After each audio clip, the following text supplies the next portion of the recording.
ये 2025 का क्वेश्चन है कि अगर हमारे पास कोई भी दो मैट्रिक्स स्पेस है with two metrics, one is this metric and another is this metric, if the open ball centered at 0 0 with a radius 1/7 is equal to the another open ball with a, हमें alpha की value निकालनी है। तो यह बहुत ही easy सा question है। अगर आपको याद होगा कि ओपन स्फीयर की डेफिनेशन हमारे पास क्या है, S R X zero which is X belongs to X, say मैं यहाँ पे y लूँगा, y belongs to X such that D of X y is less than r is some radius which is greater than 0। तो पहले case में अगर हम देखेंगे, पहले वाले केस में, तो यहाँ पर क्या आएगा, आर एक्स यहाँ पे 0 0 आएगा, 0 0, एंड हमारे पास कोई भी पॉइंट होगा y which is equal to y1 y2 that belongs to r2।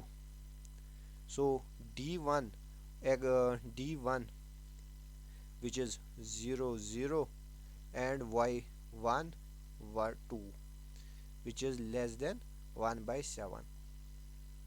सो अगर हम देखेंगे कि आपको यहाँ पे दिया गया है d1 किस तरह आएगा 0 और 0 की प्लेस में, तो यहाँ पे बन जाएगा y1 plus y2 which is less than 7 1/7। और सिमिलरली अगर हमारे पास एक और जो दूसरी बॉल है, तो अगर हम इसमें भी इसी तरह निकालेंगे तो फिर यहाँ क्या बनेगा, बहुत ही इजी तरीके से यहाँ बनेगा y1 plus y2 that is 1 plus y1 plus y2।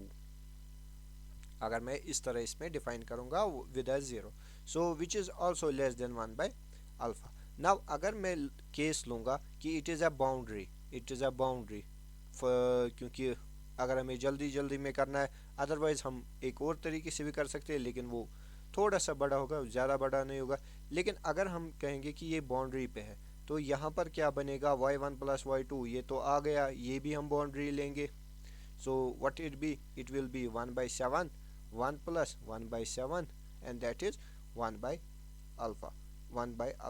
So what it will be 1/8 and that is 1/8 and it will be 1/alpha, so it will be alpha equal to 8।